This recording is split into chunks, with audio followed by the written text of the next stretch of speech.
The Galactic Council had watched Earth for 300 years. They had seen humans kill each other over land, over religion, over ideas. They had watched them pollute their own air and poison their own water. The Council had a name for species like this. They called them pre-contact primitives. It meant that humans were too violent and too stupid to join the galactic community. Yunseo was a junior analyst in the Council's observation division. Her job was simple. She watched Earth and wrote reports. Every week she filed the same kind of document. Humans were fighting again. Humans were destroying their planet again. Humans were being humans again. The council members would read her reports and shake their heads. Some of them laughed. Earth was a joke to them. A tiny blue planet full of angry creatures who could not even stop killing each other. The council believed that humans would destroy themselves within a few centuries. They saw no reason to make contact. They saw no reason to care. But not everyone in the galaxy saw Earth as a joke. The Velthari Dominion was an empire that stretched across 200 star systems. They were conquerors. They took what they wanted and crushed anyone who stood in their way. The Velthari had heard about Earth. They had seen the reports about its rich oceans, its fertile land, and its abundance of rare minerals. They had also seen the reports about its weak and divided population. To the Velthari, Earth was not a joke. Earth was an opportunity. High Commander Yongsu of the Velthari War Fleet called a meeting of his officers. He showed them images of Earth. He showed them the scattered nations, the primitive weapons, and the complete lack of space defenses. His officers smiled. This would be an easy conquest. They would land, harvest the resources, and eliminate the local population. It would take perhaps 2 weeks. When the Velthari announced their intention to claim Earth, the Galactic Council held an emergency session. Representative Tai Min stood before the assembly and spoke with passion. He reminded them that attacking any sapient species was against galactic law. He argued that humans, despite their flaws, deserved protection. The Velthari ambassador laughed in his face. "Protection from what?" the ambassador asked. "These creatures cannot even leave their own planet. They have no shields, no jump drives, no energy weapons. They fight each other with exploding metal tubes. They are animals, and animals do not have rights." Taemin looked around the council chamber. He saw representatives from 100 different species. Some looked uncomfortable. Some looked bored. None of them stood up to support him. The vote was called. The council decided to take no action. Earth was on its own. 2 months later, the Velthari fleet entered the Sol system. 200 warships, each one larger than anything humans had ever built. They moved past Jupiter without slowing down. They passed Mars without a second glance. They headed straight for Earth. On the planet below, primitive satellites detected the approaching ships. Scientists stared at their screens in disbelief. Military commanders made frantic phone calls. Presidents and prime ministers gathered in emergency meetings. The news spread across the planet in minutes. Something was coming. Something big. The Velthari fleet stopped in orbit above Earth. High Commander Yongsu looked down at the blue and green world below him. He saw city lights on the dark side. He saw clouds and oceans and mountains. He saw a planet full of resources waiting to be taken. He ordered his communications officer to send a message. The message was broadcast on every frequency, in every language. It appeared on television screens and computer monitors and phones around the world. Billions of people saw the same words at the same time. People of Earth, you have been chosen for harvest by the Velthari Dominion. Your planet's resources will serve our empire. Your population will be processed. Resistance is not possible. You will surrender all military forces within 6 hours or face complete extermination. This is your only warning. The world went silent. For a long moment, nobody knew what to say. Nobody knew what to do. Some people cried. Some people prayed. Some people ran into the streets and looked up at the sky.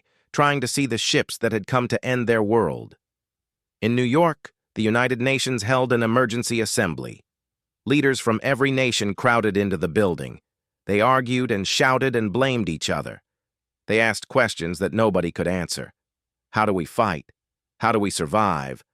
How do we face an enemy that we cannot even reach? Secretary General Hana listened to the chaos. She was a small woman with gray hair and tired eyes. She had spent her life trying to bring nations together. She had failed more often than she had succeeded. But now, facing extinction, she saw something she had never seen before. She saw unity. The arguing stopped. The blaming stopped. One by one, the leaders of Earth looked at each other and made a choice. They would not surrender. They would not beg. They would not go quietly into the dark. Hana walked to the broadcast center. She stood before a camera that would send her image to every corner of the planet. She took a deep breath. Then she spoke. To the beings who threaten our world, we have received your message, we have discussed your terms, and we have reached a decision. She paused. Around the world, 7 billion people held their breath. We decline. In orbit above Earth, High Commander Yong-Su heard the response. He was confused. No species had ever refused. No species had ever been foolish enough to resist. He turned to his officers and gave the order. Begin the invasion.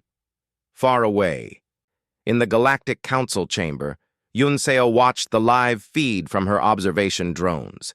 She saw the Velthari ships begin their descent. She saw missiles launch from Earth's surface, primitive rockets racing toward impossible targets. She whispered to herself, "What are they doing? They cannot win." But even as she spoke, she felt something strange, something she had not felt in all her years of watching humans. She felt afraid, not for them, for the Velthari. She did not know why. Within 6 hours of Secretary General Hana's refusal, something happened that the galaxy had never seen before. Nations that had been enemies for centuries put down their weapons and faced a common threat. Russia and America shared military codes. China and Japan coordinated defense plans. India and Pakistan stood side by side. General Jiwan became the commander of Earth's combined forces. He was a quiet man with a scarred face and steady hands. He had fought in 3 wars and seen terrible things, but nothing had prepared him for this. He stood in a bunker deep beneath Seoul and looked at the screens around him. Each screen showed a different part of the world. He could see Velthari landing ships descending on every continent. He could see human armies moving to intercept. He could see civilians running through burning streets. He picked up his radio and spoke to every soldier on Earth. They think we are weak. They think we will break. They think wrong. Fight for your homes. Fight for your families. Fight for everything you love. Make them pay for every step they take on our soil. The first Velthari ground troops landed in Seoul. They expected to find a city full of scared civilians waiting to be captured. Instead, they found Sung Ho. Sung Ho was 63 years old. He had been a teacher for 40 years. He had taught children to read and write and think. He had never held a weapon in his life. But when the aliens landed in his neighborhood, something changed inside him. He gathered his neighbors. He collected every hunting rifle, every kitchen knife, every bottle that could hold gasoline. He organized his people into teams. He placed them in buildings and behind walls and on rooftops. When the Velthari soldiers marched down his street, Sung Ho gave the signal. The aliens fell by the dozens. They had better weapons, they had better armor, but they had never faced an enemy that fought like this, an enemy that attacked from every window. An enemy that would not retreat, an enemy that kept fighting even when wounded, even when dying. The Velthari commander called for reinforcements. He could not understand what was happening. These were supposed to be primitives. These were supposed to be easy targets. Across the ocean in New York City, a firefighter named Yunbi was doing something different. She was not fighting. She was saving. Yunbi had spent 20 years running into burning buildings. She had carried children out of smoke and flames. She had held the hands of dying people and told them they would be okay. Now she used those same skills to organize the largest evacuation in human history. She commandeered buses and trains and boats. She directed thousands of volunteers. She moved millions of people out of the combat zones and into shelters. She worked for 3 days without sleep. When her legs gave out, she continued giving orders from a wheelchair. "We cannot save everyone," she told her team, "but we will save everyone we can." Meanwhile, the Velthari grew frustrated. The invasion was taking too long. They were losing too many soldiers. High Commander Yong-Su made a decision that would change everything. He ordered orbital bombardment. The first strike hit Tokyo. A beam of purple light came down from the sky and erased 10 city blocks in an instant. 1 million people died in less than a second. The second strike hit London. The third hit Cairo, then Moscow, then Chicago, then Sydney. The world watched in horror. The Galactic Council watched in silence. Yun Seo sat in her observation room and felt tears running down her face. She had watched humans for years. She had written reports about their wars and their cruelty, but she had also seen their art, their music, their love for each other. She had seen mothers holding children. She had seen old people holding hands. She had seen young people laughing in the sun. Now she watched them burn. "Why are they still fighting?" asked a fellow observer. "They must know they cannot win." Yun Seo shook her head.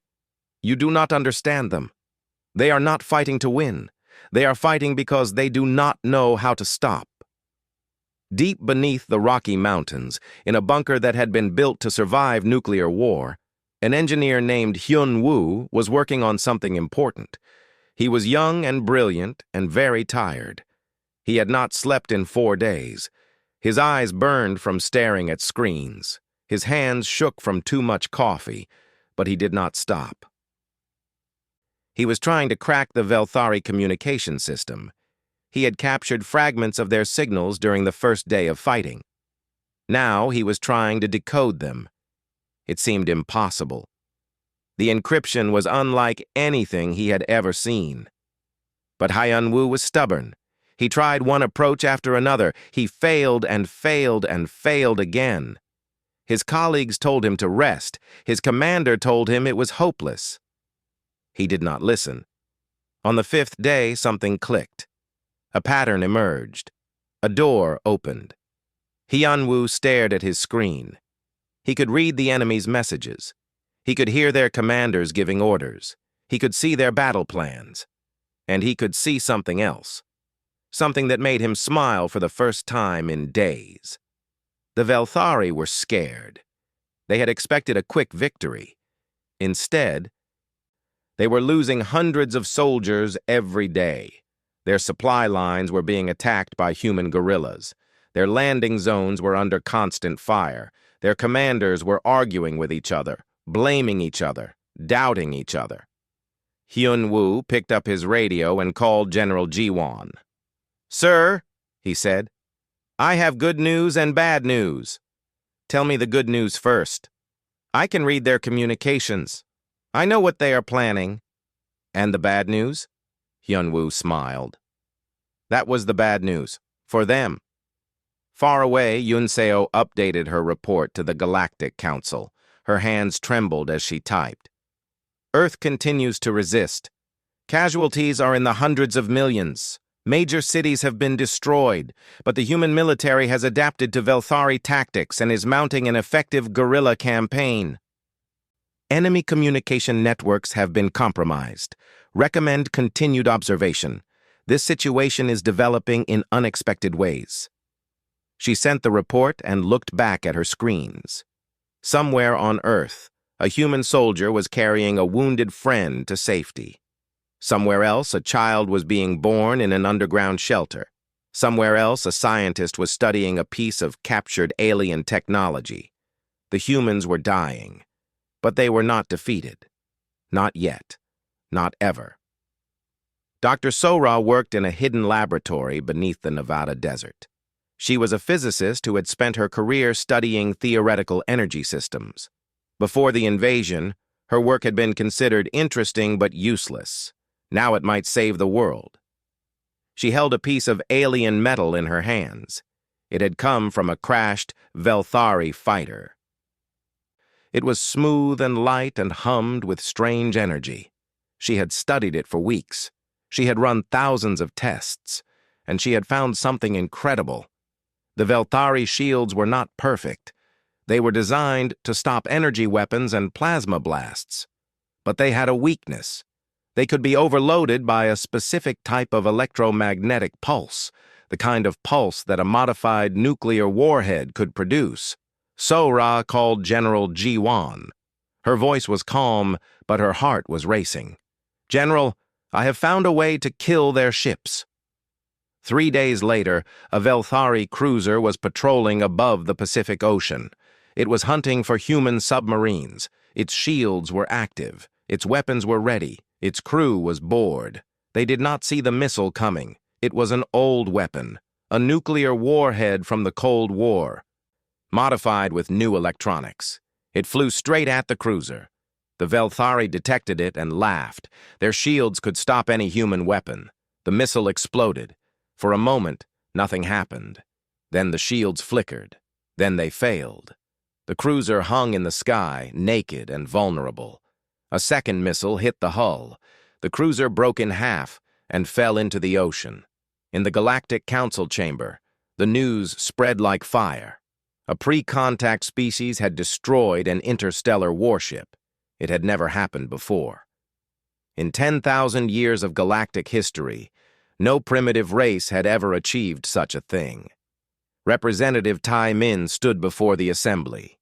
His voice was quiet, but everyone listened. "I warned you," he said. "I told you not to let this happen. You laughed at me. You said humans were animals. You said they could not fight back. Now look at them. Look at what they have done." He pointed at the main screen, where images of the burning cruiser were playing on loop. They learned. They adapted. They found a weakness, and they exploited it. In 2 months. 2 months. Do you understand what that means? These creatures learn faster than any species we have ever encountered, and you gave them a reason to fight. The chamber was silent. Nobody knew what to say. On Earth, the victory gave humanity hope. But hope was not enough. They needed more weapons. They needed ships of their own. They needed to take the fight to the enemy.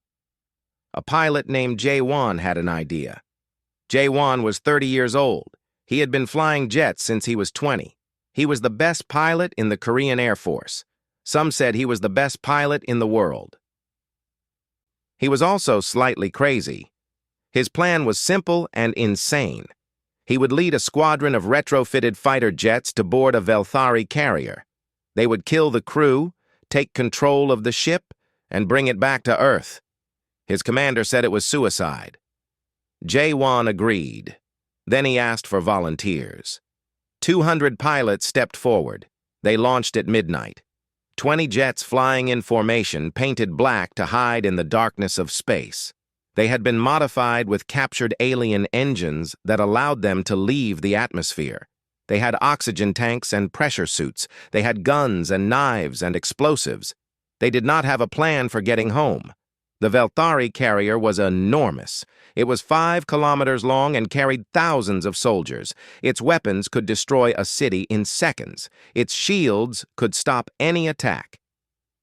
But the shields were designed to stop missiles and energy blasts. They were not designed to stop 20 small jets flying in perfect formation. The jets slipped through the shield barrier. They landed on the carrier's hull. The pilots climbed out and cut their way inside. What followed was the bloodiest battle of the war. The humans fought through corridors and chambers and engine rooms. They died by the dozens, but they kept moving forward. Jae-won led from the front, his gun never stopping, his voice never failing. "Keep moving, keep fighting, for Earth, for everyone we lost." 6 hours later, it was over. 18 pilots were dead, but the carrier was theirs. Jae-won sat in the command chair and looked at the controls around him. He did not understand most of them, but he understood enough to send a message. He broadcast the carrier's technical specifications to every engineer on Earth. He sent blueprints and schematics and operating manuals. He gave humanity the keys to the stars. The Galactic Council watched the broadcast in disbelief. Yoon Seo wrote her report with shaking hands. Humans have captured a Velthari carrier. They are now in possession of jump drive technology, shield generators, and advanced weapon systems. Based on their demonstrated learning speed, I estimate they will have functional copies within weeks. She paused and added one more line. Recommend immediate reassessment of humanity's threat level.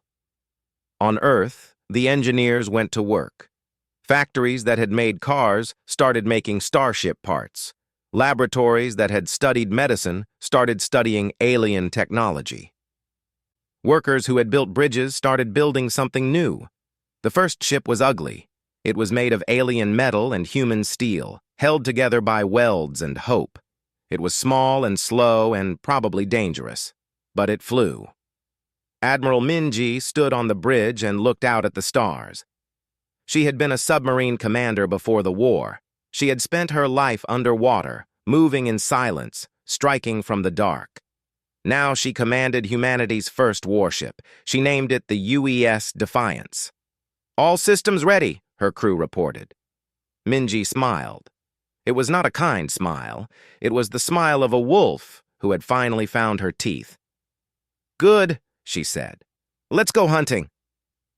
The Velthari sent a desperate message to their homeworld. They needed reinforcements. They needed help. They needed someone to tell them how to fight an enemy that would not stop, would not surrender, would not die. They had come to Earth expecting sheep. They had found wolves. 6 months had passed since the invasion began. Earth was scarred but unbroken. Cities lay in ruins. Continents were burned. But humanity still stood. The Velthari reinforcement fleet arrived on a cold morning in December. 500 warships jumped into the Sol system. They were fresh and fully armed and ready for blood. Their commanders had been told stories about the human resistance. They had laughed at those stories. Surely they were exaggerations. Surely no primitive species could be that dangerous. They stopped laughing when they saw what was waiting for them. 30 human warships floated in formation near the moon. They were ugly and mismatched, built from salvage and stolen technology. Some of them were barely holding together. But they were there, and they were not running. Admiral Minji stood on the bridge of the Defiance and counted the enemy ships. 500 against 30. The odds were impossible. Any sane commander would retreat. Any logical species would surrender. Minji opened a channel to her fleet. All ships, this is the Admiral. I am not going to give you a speech about honor or duty or sacrifice. You know why we are here. You know what we are fighting for. They came to take our home. They killed our families. They burned our cities. Now they have come back for more. She paused. On every ship, every soldier listened. Let's show them what that costs. The Battle of Luna lasted 12 hours. It was the bloodiest space engagement in recent galactic history. Human ships attacked in waves, striking fast and retreating before the Velthari could respond. They used tactics that no one had ever seen before. They fought without fear and without mercy. The Velthari had superior numbers and superior technology. But they had never faced an enemy like this, an enemy that flew straight into their guns, an enemy that rammed their ships when weapons failed, an enemy that transmitted jokes and songs and prayers on open channels while dying. One human captain, a young woman named Ji Yeon, found her ship surrounded by 5 Velthari destroyers. Her weapons were empty, her engines were failing, her crew was dead or dying. She aimed her ship at the largest destroyer and pushed the engines to maximum. "Tell my mother I love her," she said. Then she was gone, and so were 3 Velthari ships. When the battle ended, 22 human ships were destroyed, but the Velthari had lost 89. The rest of their fleet retreated in chaos, jumping away to regroup and recover. The Galactic Council received the news in stunned silence. Yun Seo stood before the assembly and presented her report. Her voice was steady, but her eyes were wet. The humans have won a major victory. Their losses are severe, but the Velthari reinforcement fleet has withdrawn. Based on intercepts of enemy communications, the Dominion is experiencing a crisis of confidence. Many of their commanders are refusing to continue the campaign.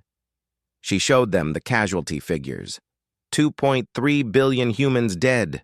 Nearly a quarter of the species gone in 6 months. Cities erased, nations destroyed, cultures lost forever, and yet they kept fighting. Elder Counselor Do Yun was the oldest member of the assembly. He had lived for 3,000 years. He had seen empires rise and fall. He had watched species evolve and die. He rarely spoke because he rarely saw anything worth speaking about. Now he stood. The chamber fell silent. When Do Yun spoke, everyone listened.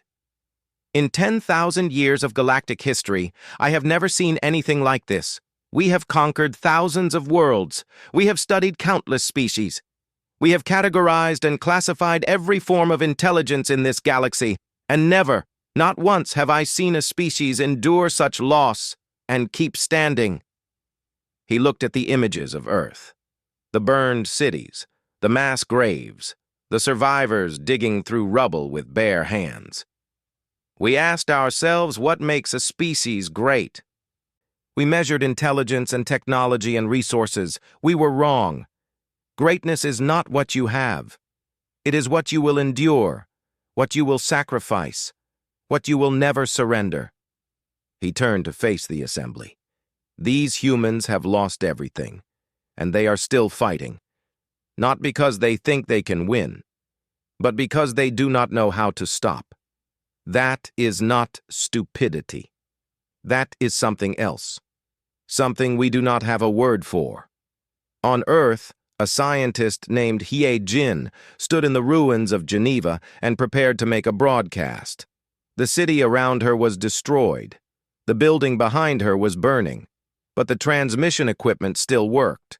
She had a message for the galaxy. My name is Hye Jin. I am speaking to you from Earth, from the ashes of my world. You have watched us die. You have watched us burn. You have done nothing to help us.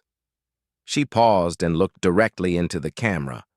We do not blame you. We understand. You were afraid. You thought we were weak. You thought we would break. But we are still here. We have lost our cities. We have lost our families. We have lost 2 billion of our brothers and sisters. And we are still standing. Her voice grew stronger. We are humanity. We have always fought. We have always survived.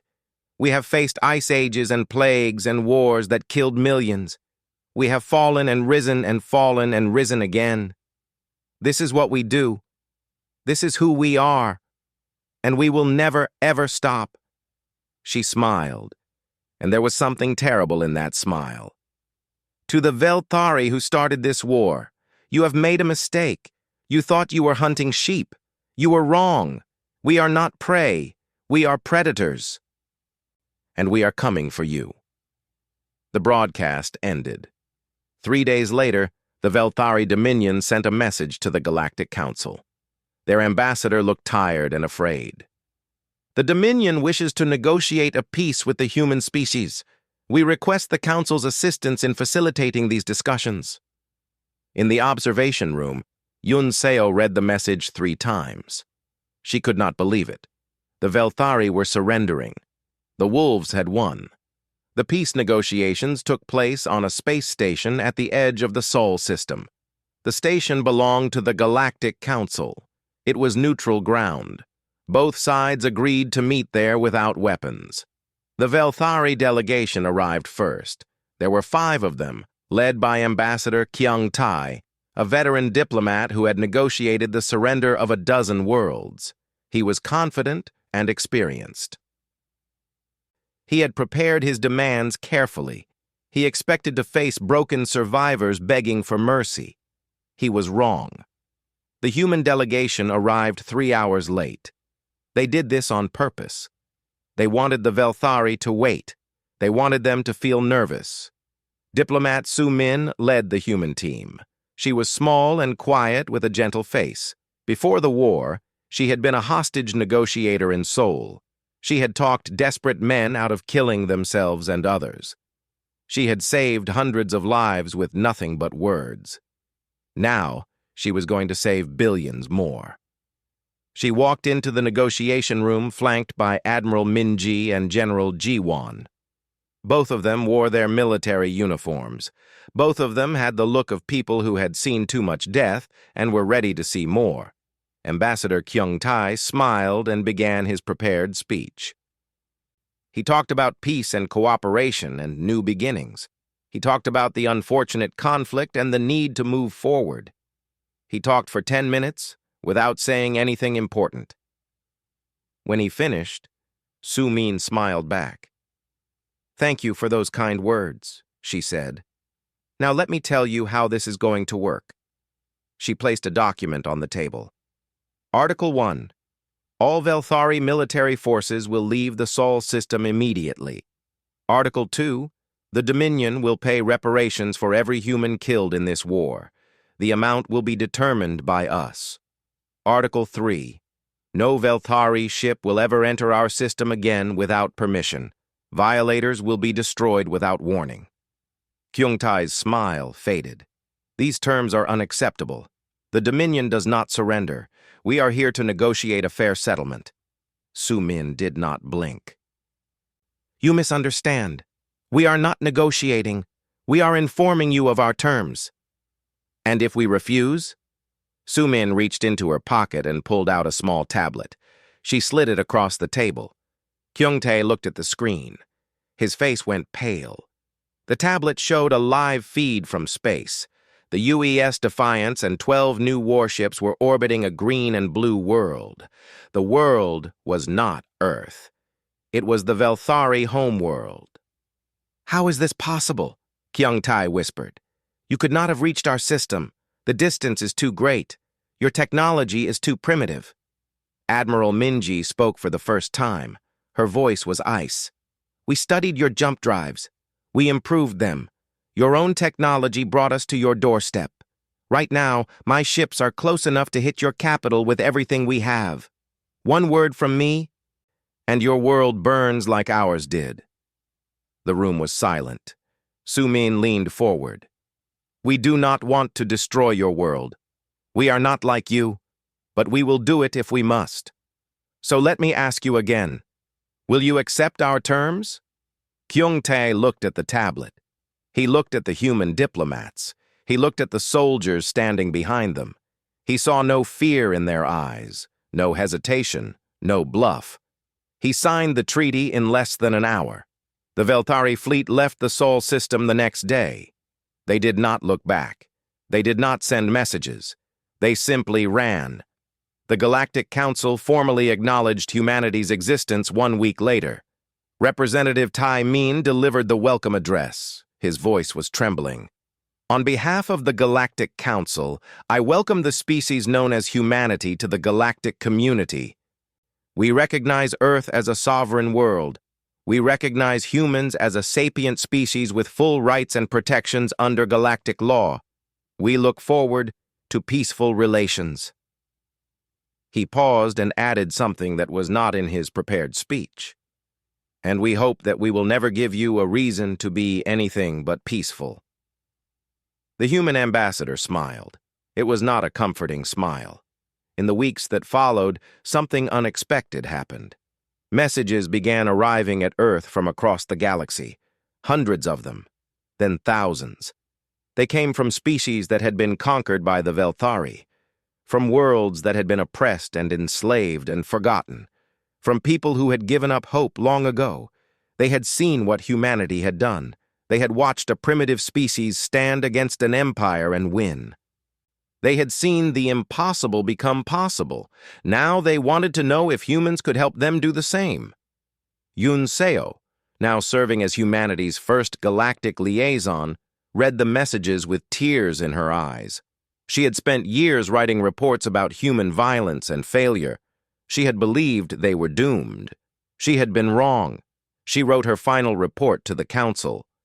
Humanity was tested by fire and emerged not as a wounded species, but as a force the galaxy must now reckon with. They did not merely survive. They transformed. In 6 months, they went from a pre-contact primitive species to a spacefaring civilization capable of projecting force across the galaxy. Their adaptation speed is unprecedented. Their determination is absolute. Their capacity for both destruction and cooperation is beyond anything in our records. She paused and thought about everything she had seen. The burning cities, the dying soldiers, the mothers holding children, the old teacher with his hunting rifle, the firefighter who would not stop saving people, the pilot who flew into certain death, the scientist who spoke to the stars. She added one final line. Recommendation: never threaten Earth again. On the surface of the scarred planet, life continued. Sung-Ho, the retired teacher, planted a garden in the rubble of his neighborhood. He grew vegetables and flowers and taught the children of survivors how to read. Yun-Bi, the firefighter, rebuilt her station and trained a new generation of rescuers. General Ji-Won retired and spent his days fishing in a lake that had somehow survived the bombardment. In Seoul, a memorial was built for the dead. It was simple, just a wall of names stretching for kilometers. People came from all over the world to touch the names and remember. Admiral Min-ji visited the memorial once. She stood before the wall for 3 hours reading every name. When she left, she did not cry. She had no tears left, but she made a promise. Never again. We will never let this happen again. Humanity looked to the stars now. They had ships and weapons and allies. They had joined a galaxy full of wonders and dangers. They had lost so much and gained something precious in return. They had found their place in the universe, and the universe had learned a lesson it would never forget. Some worlds are not worth attacking. Some species are not worth provoking. Some enemies are better left alone. The humans called themselves many things: survivors, fighters, explorers. But the galaxy had a different name for them now. They called them the wolves of Earth, and wolves do not forget.